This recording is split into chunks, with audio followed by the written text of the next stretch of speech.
Hello, hi.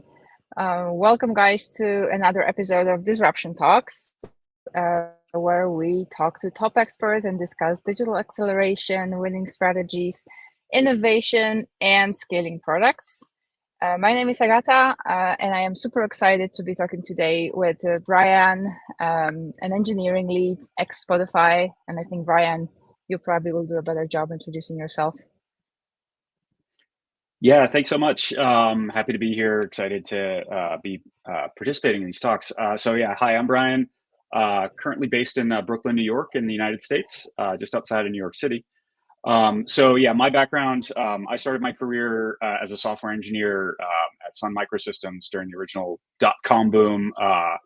From there, I moved into engineering at several startups, legal tech, media, and fintech, and I did some technical consulting for like several large media and entertainment companies. And yeah, just recently completed 4.5 years at Spotify working in product R&D. So really, they're just helping the company's growth hackers scale up engagement and subscriptions on the platform. And while I was there, I had the opportunity to lead technical development and implementation for an ML-based solution for marketing spend on digital media channels. So those ads that you'd see for Spotify out on Facebook and Instagram and so forth. I myself, I am not a deep subject matter expert on all things ML and AI. Like a lot of people, I had natural curiosity about it, and we had this opportunity to develop and deploy it. So my experience really it comes around that developing and operating these systems like these. So I can talk about my experiences with working with product management and other stakeholders, develop, test, and evaluate these sorts of things. All right. That sounds super exciting, and I think you're probably way more into ML and AI than I am personally, and I'm very excited to talk with you about that. And well, when you hear Spotify and AI and ML, this rings a lot of colorful bells in everybody's head. So I'm really interested to dive into what was it that you were doing for Spotify when it comes to AI and ML? Yeah, so Spotify obviously spends a lot of time researching, spending like research and development dollars on all things AI and ML. As folks may know, it's a pretty broad field. There's a lot of different areas and kind of different specialties you can go down into, like signals and audio processing that we do for things. Speech and audio recognition, for tagging and developing our knowledge graph. And then other things which are really just more kind of, I think, what you call classical machine learning type of approaches to do everything from improve the layout of the home screen to suggesting new tracks for you to play, and finding new things for our users to content to enjoy, both on and off the platform. So while I was there, we worked on this system that was really focused on off-platform marketing, very similar to what you might see in Netflix, where you get a Netflix ad, and somehow it's like, it kind of knows what show to recommend to you. So what we were trying to do is use all the content that Spotify has, and all the developed knowledge about how people interact with that content, to enhance the way that our off-platform marketing works. So if you think about like just a listen for free type of Spotify type of ad, not really appealing. But if you put something like, hey, you can get Dua Lipa's new single for free, or go deep into those Rolling Stones tracks, we're able to match those type of calls to action with an audience off platform. That ended up being, we found it was pretty effective in increasing the efficiency of our performance marketing budgets. Okay. And so can you talk me a little bit maybe through the process? Like what was the ML part in it exactly? What was the role of that and how you used it? Yeah, so primarily what we were doing, as I said, we have all this content on the platform. We have all these different types of users that are going to listen to. They're going to be attracted to certain playlists, podcasts, artists, albums, and so the goal of trying to find, what I think they might call lookalike audiences that are out there, who either aren't on the platform, or maybe they were but they lapsed. We want to bring them back onto the platform and engaging with the content. When you think about like all the different kind of tastes and preferences and local variations, trying to like fix a one size fits all type of approach into the marketing effort really doesn't make sense. So where the machine learning aspect came in was really that it started with a hypothesis, which is, again, given what we know about how people use this, interact with this content on the platform, can we take some of those, I guess, highly attractive content types? So that could be, as I said, Dua Lipa, a particular artist, could be a particular podcast, it could be a playlist, and we want to market that off platform. So really what we were doing is, from like a product perspective, is trying to use ML to find some of those interesting audiences that would be on Facebook, Instagram, TikTok, and so forth, and create more appealing advertising to get them to come back to the platform. So the machine learning approaches that we were using there were really just about like dividing up, developing some of those audience, like we call them audience hypotheses. So really, with this group of users in this geographic region, we call them a market.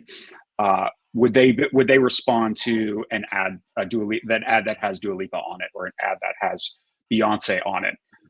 We would run these experiments where we would run the traffic those types of ads on Facebook, Instagram, and so forth, and then we would observe how they would behave. And using that, we would use that to reinforce reinforce those audiences and redeploy ads if we saw, for example, that Beyonce ad was really not performing the way we thought it would.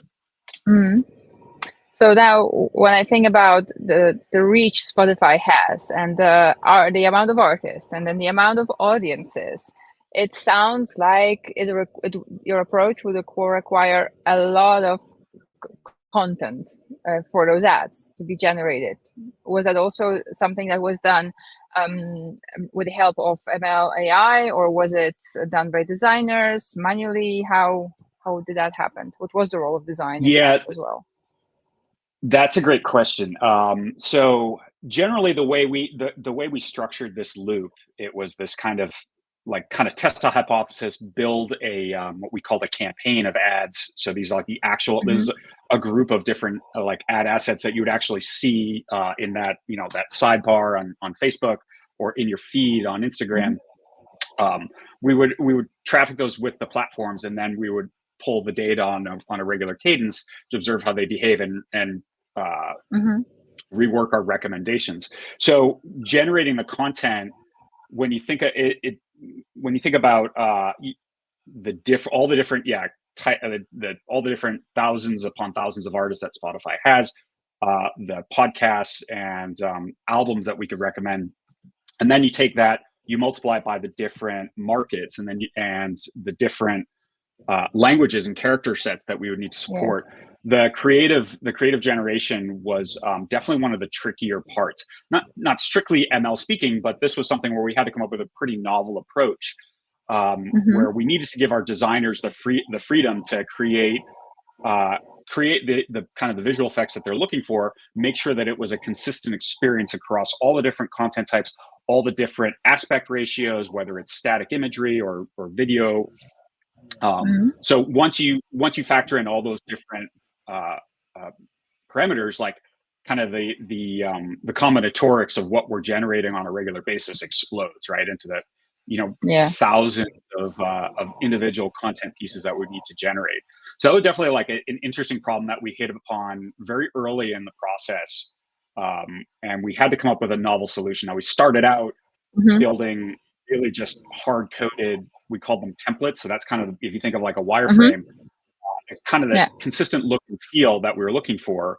And that worked pretty well, but the problem was it didn't give us many degrees of freedom in terms of like what we were able to do technically, and then also with a good enough design quality. And then also, it really didn't support the tools that the designers were using. So our designers, motion designers in particular, they're familiar with, like, for example, the Adobe Creative Suite, for example, some other tools that we used internally as well. And so what we were really trying to do early on was like match a solution that would allow us to reach the scale that we needed to, these like kind of thousands of different content pieces that we need to generate really very quickly and very like frequently, along with providing our creative teams the freedom and flexibility to do this. So The solution we landed upon, which we describe in the blog post, it involved a combination of things. So we evaluated a couple of different potential solutions. Each one kind of came up lacking. Like we were thinking about using Latte, for example, but like weren't able to get the degrees of freedom that we wanted for the creative team. It was difficult to like scale, and there were rendering concerns in terms of like how the rendering would work. What we settled upon was an approach using Adobe After Effects, which is a motion tool that is in Adobe Creative Suite. They have this ability to run rendering in what we call headless mode. So you could create a kind of a basic outline, and then you could pass it off to another one of these nodes that could render the final output of the video for you. So that was really interesting to start with, but we still ran into this issue of like, okay, so they can now create these wireframes, but we still need some sort of like job control mechanism, and we can't just leave an Adobe After Effects node running on some local host in it, on some tower next to somebody's desk. So that's where the next phase came in. The next element came in, which was a batch rendering tool that's called NextRender. It's open source. We evaluated this. We said, this could work. So really, that was where we were able to kind of connect the dots, so to speak. And with a little bit of extra work, we were able to build a batch tool that would allow us to scale up to the number of nodes that we needed to render all of these thousands of imageries and videos, while also giving our creative teams the flexibility that they need to create the video templates, the motion templates that they wanted. Yeah. And really what it was doing is, after the creative team would create these templates, and they would have these areas where the artist imagery, call to action text, and so forth would go. That's where NextRender and some custom code that we had would take over and say, okay, I've got this template. Okay. I know I need to create these different aspect ratios for these different languages, for these different markets, and it would create this manifest of sort that the render nodes would then go out and chew upon for a period of time, ultimately generating the actual, those hundreds and thousands of different content pieces that we would then go market to the digital channels. That's very interesting, because on one hand, then your design team had the ability to really shape how those videos, the ads would look, but then you also had the ability to actually scale that into those thousands of versions of ads, right? So that's really very interesting. How do you think, compared to fully human generated ads, how did those perform? Did you run experiments like that? Did you check that? Yeah, so we did some A/B testing on what we call these kind of static ads. So these are kind of the basic, they might look like what some marketers call brand awareness ads, just kind of like listen to Spotify for free, kind of like standard with like some different artistry. We ran these in A/B tested in a number of markets very early on in the process, really before we even got any machine learning models off the ground, because we want to make sure that is this going to even work? Does it make sense for us to keep kind of going down this route?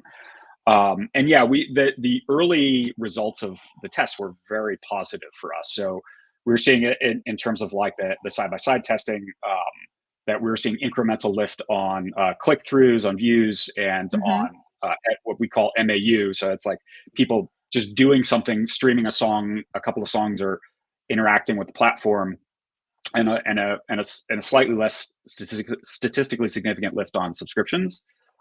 So that was our first clue that this notion of marketing content that's a bit more tailored to the audiences we're trying to reach is actually going to be beneficial for us. Okay. All right. Interesting. I want to maybe take a step back right now. We talked, of course, before this meeting online here as well, and I know that you are really passionate about AI and ML and large language models. So I wanted to pose a question. How new is AI really? Because, I'm not that young, and I remember 20 years ago, people were talking about neural networks, and everybody was saying AI is dead. It's not going to happen. And And all of a sudden, here we are with this huge AI boom. And I think many people use AI, ML, LLM interchangeably, not really understanding the difference between one another. So could you give us a little bit of a deep dive, keeping in mind that I could be a person that can use a simple language around this as well? Yeah, I'll do my best. I am a Okay. bit of a fan of this, and yeah, back in my undergrad, I remember taking the I did math and computer science in undergrad, and I remember taking the AI course that was available at the Mm-hmm. time. It was a one semester course, and tried to cover a lot of the high level, the high level topics at the time. So it's Mm-hmm. been around, without trying to date myself too much. It's been around, since then and even before then. I mean, there's arguments that you could even go back to, discussions as far back as like Alan Turing in the 30s and 40s, and the notion of the Turing machine Yeah. being a way to trying to mimic or replicate what they call artificial intelligence, or intelligence in an artificial Mm-hmm. way. And even you could even go all the way back to, some analytic philosophers in like the late 1800s, like Gottlob Frege, and kind Yeah. of famously or infamously tried to create a conceptual notation, a kind of language of thought, if you Mm-hmm. would, um, that was shown to be not quite complete, but still like really interesting. So the concept of trying to replicate what we consider human intelligence is a very old idea. Like the field Mm-hmm. of artificial intelligence, I think, really got going in like the 50s and 60s with some of Mm-hmm. the research done by people like John von Neumann, Marvin Minsky, and I think it kind of came to this. It kind of crested in like the 70s and 80s with the development of expert systems, which is really, if you think of like something that's trying to do like human-like tasks really through a bunch of like conditional if then else type of statements. Um, Mm-hmm. and Decision then trees kind of things. yeah, Yeah. exactly. Things like chess bots, so you can actually, go against it. Yeah. You can play against the computer, so to speak. So a lot of that, certainly growing up, that was my first experience of what we call AI. You play video games Mm-hmm. and you play against the computer as an AI. Um, the development, I think, it arguably kind of stalled in like the late 90s and early 2000s, when it realized that a lot of the tooling that you needed a lot of support for a lot of just compute capacity that at the time was just really hard to put together in a Mm-hmm. unified way. It really, I would argue that like the advent of cloud computing really made this kind of the latest AI boom today,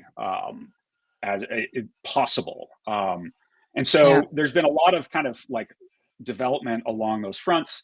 A lot of kind of like focused AI in terms of like signals processing. So like computer vision, audio signals processing. So, like text to speech and speech to text, like image Mm-hmm. recognition in video and so forth. Everything that they use for like lane Mm-hmm. detection, in cars, Mm-hmm. like are some pretty ready examples of that. What we are talking about nowadays, really, like when we talk about artificial intelligence, is I think what they call generative AI, which is really something Yeah. that's maybe like less kind of application focused, like find the pedestrians in this video that's taken from the front of my car, or determine the words, or the sound of the snare drum on this track that I have, and more about like, Mm-hmm. can we uh, can we get some like reasonable content out of can we get this like reasonable content out of these like what they call large language models, so that Yes. you could potentially, as humans, extract some knowledge from it. So for me, I see generative AI as like a subset of, and large language models as a Mm-hmm. subset of AI, of which machine learning, which is some of the tools that we used in there, again, like even further, still a subset of it, that are, again, very specifically application focused and almost like hypothesis testing, I would say. So you come up with an idea and you're like, how close is this line to this average? How close is this data point to this average? And if we were to postulate, if we asked a computer to postulate, how close would the next instance of that random variable be to that average, and how accurate is it? That's really the type of things that, I think modern ML algorithms are good for. So that's machine learning. That last Mhm. part. And then large Mhm. language models are base for generative AI. That's what I understood from what you were saying. Is that correct? Yeah. Yeah, I think that's a good way to think about it. One of you Mm-hmm. know, and now I think one of the things to bear in mind with large language models is there's a lot of so large language models are very good at creating syntactically plausible statements and sentences, but the semantic Mm-hmm. value can vary depending on the data and the amount of data and the type of data it was trained upon. So like Yeah. large language models do this like very, very well. I think we all have experience with various, like GPTs and models that like open and closed source as well, that all work to varying degrees, some better than others. But we also Mm-hmm. are starting to see things that are just we see like kind of flaws in the concept itself. So very early on, like I think Mm-hmm. like pre 3.5 chat GPTs were kind of famously innumerate, in that the sense that they did not do some like basic arithmetic or even slightly complicated, like I think the Mm-hmm. eighth or ninth grade level math type of homework things that we would see here. It would struggle with some of those things, um, and also what we call hallucination, which is just creating Yeah. data that does not exist. Again, syntactically correct and plausible, but the semantic value is questionable. But I think it's something that many people fall into this trap, thinking that, hey, AI, it's computers, it's mathematics, it's on one hand it is, but on the other, it's language models. It's so it's more humanistic, even I would say, often than mathematical, right? So, and that has to be thought of. Yeah, that's it. So, It's a mhm. really good point, and I think like one of the things that the explainability of the models, like how they develop and how they respond the way they respond, is like a nascent field that's only just now starting to like get some real traction in Mhm. it, so that we can actually explain how these things are generating the content that they generate for us. Yeah, yeah, true. So talking about content generation, how far are we from real, authentic, cool music being done by AI? And is Spotify experimenting with it? That's everybody's wondering. Yeah, yeah. Spotify experiments with a lot of things, and I can't really speak to what's Okay. in the works or has been in the works. Mm-hmm. But there's great examples out there in the wild already of either models or applications that you could give them a even like a verbal cue. You could say, Mm-hmm. create something with a tempo of 135 beats per minute, in the sound of Billie Eilish, and you can get Yeah. something that like you could kind of believe it. And there are a number of different startups that are in this space that are trying to work on it. Again, the trouble becomes, what are you training these models upon? Is the data widely available? Is it licensable? Like, are the original content providers like giving their blessing to actually using this Mm. data to generate some of this information? And that's definitely one of the tricks and one of the I guess the roadblocks that need to be addressed really kind of at the start, is like a framework for Mm. how do you use this. It's how do you use this material to train this. It's like very, very similar to like the early days of like hip hop, for example, and sampling, when people were taking snippets of other people's music and using it on their records, and how that works. There's a bit Mm-hmm. of a, I think, a rhyme there, to a situation like that, where we need to make sure that the content's protected and that it's used properly to do these sorts of things. Yes. Yeah. Yeah. Indeed. And do you think it has a potential of disrupting the music industry the way Spotify did disrupt the music industry? I do. Maybe Mm-hmm. not at the same scale and size as something like Spotify, Mm-hmm. but I think Mm-hmm. it's definitely going to be a really. I think there are powerful use cases for something like that. Again, assuming the source Mm-hmm. material that is used to generate some of this audio is kind of come about like legally. I think it's going to be like really applicable. Like one particular case, is like a lot of places, a lot of like, shops that you walk into, coffee shops or, bars, they want to have that like nice music playing in the background. And a lot of times Yeah. that's just Spotify. And Yeah. technically that's like a public performance and that's kind of outside the lines. So it's like, it can be Mm. problematic.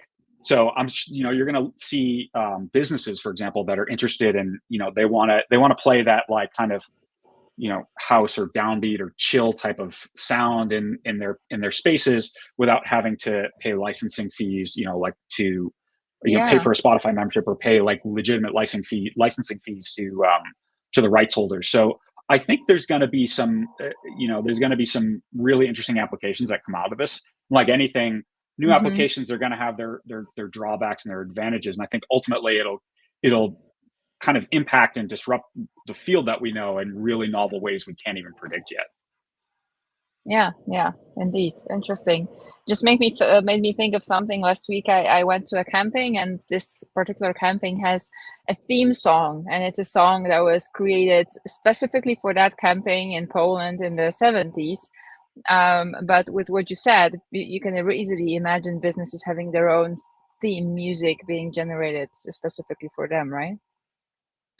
Yeah, I mean, exactly. That's a great point. In particular, you could almost imagine curators of sorts working with these types of companies, like trying to get working in their brand identity teams to do exactly that. What's a sound that really sounds like us, not just our visual identity, but our audio identity as well. Yes, can you imagine, like, if you heard a sound and you knew Nike, or some, like, you would have sounds associated with brands the way we have logos. That's interesting, I think. Yeah, I mean, like Netflix, it's very much the dun dun sound. Everybody knows that's Netflix, right? But if you think about that, not just that one little hit, but like a whole suite of sounds, for like a major company, you could see that being a real critical part of their identity. Yeah, indeed.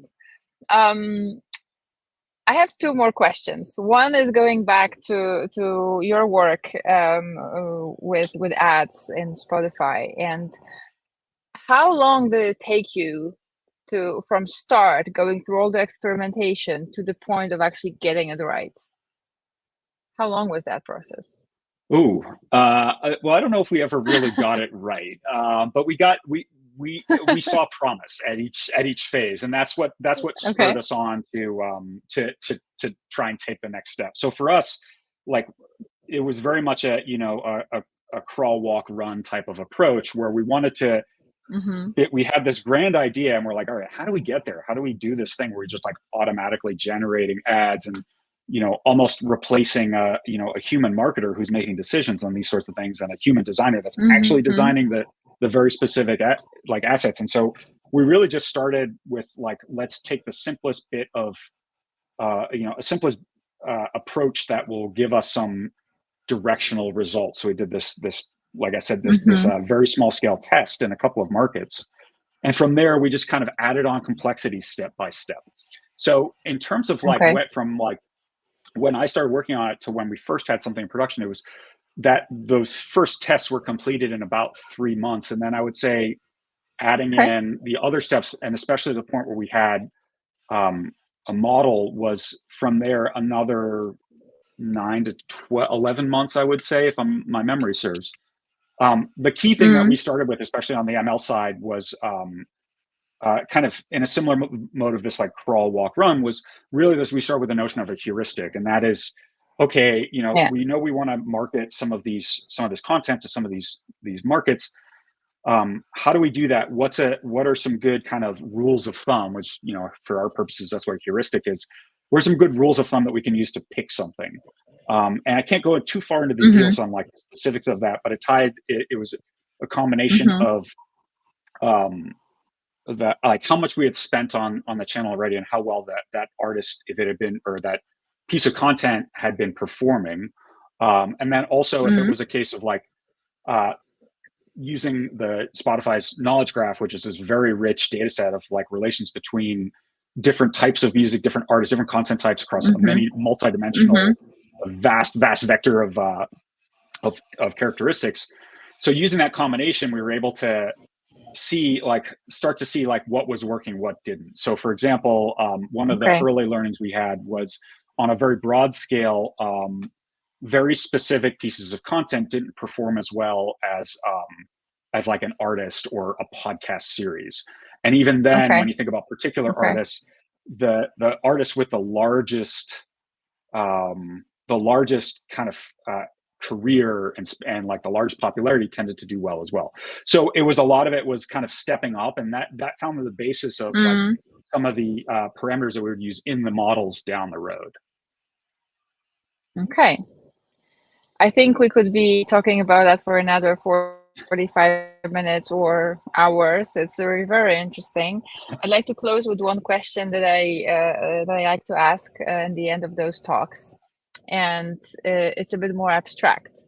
So imagine you have a magic wand, and with your magic wand, you can provide education on a specific subject to all 12-year-olds on the planet. What would that subject be? That's a good one. I think if I had to, there's so many. If I had to pick one in the interest of time, honestly, I would say it's a good understanding of basic statistics and linear regression, to be honest.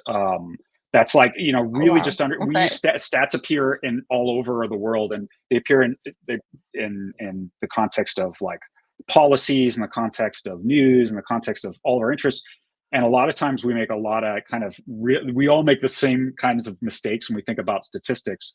And there's a lot of like really good defense against, being kind of drawn in by numbers that look appealing. And so understanding like basically statistics, what statistical significance means at a very basic level, and how to kind of dig at, scratch at, poke at the numbers to make sure that they actually are saying what we say they are. I think if every 12-year-old had that, they would be set up to be really insightful and really curious and really deep thinkers as they go through their lives. That's really interesting. My daughter is 10 years old. I have first ever heard about linear regression when I was about 22. So let's see how she reacts when I start talking about that at home. You did say magic wand, so yeah. Exactly, yeah. Thank you so much about this. It was a pleasure having you here, and a very interesting topic, very interesting work. Thank you so much. Yes, thank you very much. This was really fun to sit and chat about this, and I had a great time, so thank you.